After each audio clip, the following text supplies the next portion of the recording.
umaga mga bata. Magandang umaga, teacher. Okay, magsitayong lahat para sa ating panalangin.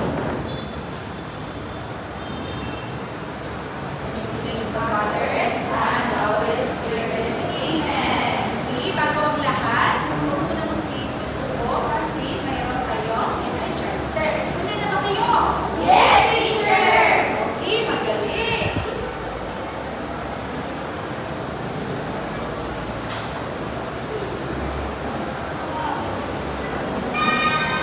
Sayo, gusto mo kayong pitas kuya?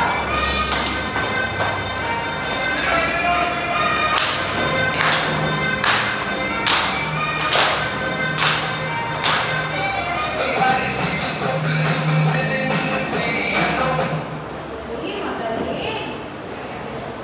Okay, magaling. Bago ang lahat, bago kayo umupo, i-arrange mo na ang inyong upuan at kunin ang papel sa ilalim ng lamesa. At bago yan, magbabalik tanong na tayo. Ano nga ba ang ating diskusyon noong halimbawa? Galing, Marie. Okay, ngayon, ating layunin ay magbasa. Pagkatapos ng talakayan, inaasahan ang mga mag-aaral na may bigay ang kahulugan ng panitikan at ang palatahan ng pag-aaral nito. Okay, yan ang ating layunin ngayong umaga. Ang ating aktibidad naman ay, handa na ba kayo? Yes, teacher. Okay, magaling. Ang ating aktibidad ay tulad ng aming buhay. Alam mo ba kung ano ito? Hindi, teacher. Ang laro ito ay hahatiin ang kaklase sa limang pangkat. Ang bawat pangkat ay gagawin mula Ang klase. Ang klase. Balik. Kira kayo. Ang ear na nakakara ng isip. Okay, ra. Kira. Para sa ating aktibidad. Is better than balik ko sa aktibidad. Hatiin ang klase. Balikan mo.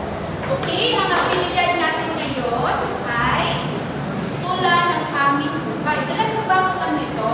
Hindi, teacher. Okay, ngayon, ang hahatiin ang klase sa limang pangkat.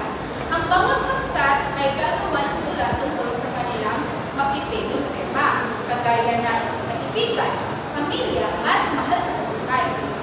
Bigyan sila ng 10 minuto para gawin ito. Pagkatapos, ay magkaroon ng tinatawag ang bawat pangkat para ibahagi sa buong klase ang nagawang tula. Naintindihan ba? Yes, teacher. Okay, simula na.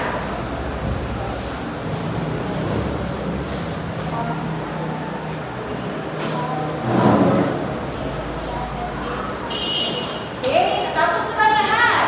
Yes, teacher. Magaling. Sino dito ang unang magrepresenta sa misal? Teacher. Okay, halika dito.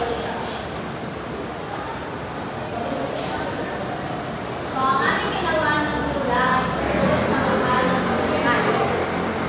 Sa ilalim ng malamang na buwan, sa bawat sandali ika'y ang iniisip, puso ko'y tadhana mo ang nagbigay, pag-ibig ko sa iyo lamang ang pinagkakatuwa.